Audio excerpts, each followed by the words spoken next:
Spring is here. The sun is shining, well, mostly. The flowers are blooming, and the animals are thriving. For outdoorsy people, it's finally a time to run, hike, and bike. But for hunters, they're excited because that means small game season is now in session. Hunters like Bradley Dammerman of the Idaho Whitetails explain why many hunters enjoy hunting small game. Big game hunting's probably a little more of a challenge, probably going to cost you more money, more gear, more time. Or small game, you can drop the little 22 or, the old 12 gauge shotgun, something that's not real expensive and go out there and have some fun and be out in the great outdoors and enjoying the weekend. Now, small game includes animals such as squirrel, rabbits, and ducks, and also, as you can see behind me, geese. It can also include wild turkey and, surprisingly, bobcats. Yet what is appealing about hunting small game? This is certainly no 10-point buck or 10-point elk. A lot of hunters enjoy small game hunting because it's far more relaxing than hunting big game.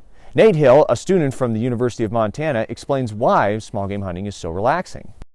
The main thing I like the best about field hunting, the geese, and some of that duck hunting where you find a little island out in the pond or whatever and wait out there and set up a blind, they're a little more relaxed than big game.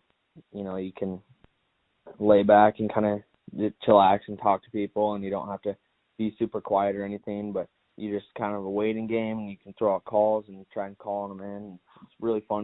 Now, another thing that's appealing about hunting small game is that for most small game, you don't need tags when compared to hunting deer. All you really need is a hunting license. However, animals such as turkeys do require tags. For more information about hunting small game, such as the rules and what you need, go to the Idaho Fish and Game website. I'm Ryan Hill with the news.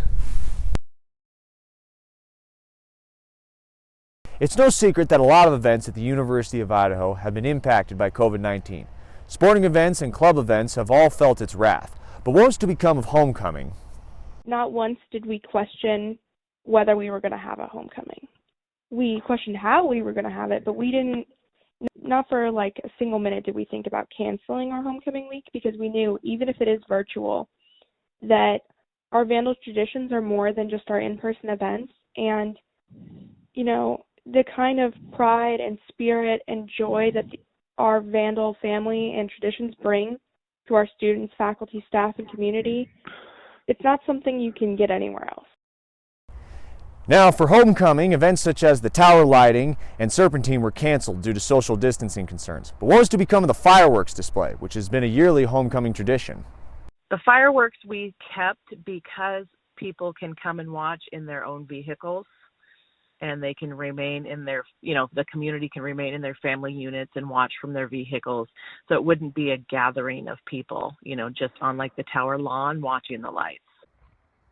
Fireworks went on without any problems and attracted a small gathering of Vandals, including students and alumni. It was a great way to end homecoming with a bang. I'm Ryan Hill. For 20 plus years, Sodexo has been the sole food vendor for the University of Idaho. That meant they provide food to everything from sporting events, fundraising, to the dining hall, to even what you see back here, Joe's Cheesy Grill and Papa John's. However, this year, the University of Idaho has decided that they will not be renewing their contract with Sodexo, instead opting with Chartwells, a new provider. I got the chance to interview Cami McClure, the Assistant Vice President of Auxiliary Services, and John Kosh, the Marketing Director of Auxiliary Services, and they explained a little more about why the university went with Chartwells. And we decided to go with a different provider based on the presentation and the offerings that we felt were very, very student-centric, very student-oriented, that would provide just sort of good value for our students, as well as a broad range of options. That they had a full fleet of dining plans that allowed students more flexibility than what they've had in the past. In the past, if you had a dining plan, you were primarily focused on eating at the hub only. The new dining plan will allow students to eat anywhere on campus. They'll have the option of doing what's called a meal exchange, where they can, instead of getting a meal at what used to be the hub, they'll be able to go up to the iSub and swipe their card and get a meal there, just as part of their meal plan, instead of having to use dollars or a credit card or something like that. Found that we were able to reduce the cost of the meal plans a little bit for students, which is a true bonus as well. That speaks to us sort of listening to what our students are saying and their needs and trying to meet those. Unfortunately, with a new food vendor means there comes some big changes. Joe's Cheesy Grill and Papa John's will no longer be here next year, being replaced by Palm & Honey, a Mediterranean restaurant. However, for fans of snack food such as pizza, there will be Cravings by Joe, which will open up in the LLCs late at night. Also, Mine Bowl will be replaced with a True Burger instead. But from what they've also told me, restaurants like Chick-fil-A and Qdoba will remain because of their popularity with students. I do want to caveat it with this. I mean, this is a very exciting. In a vacuum, it would be super exciting. But we're looking at residents and students who have come off, let's be honest, be frank, a pretty rough year. This is not college, typical college life. And our residents and our students really, really deserve that extra attention. They've gone through a lot.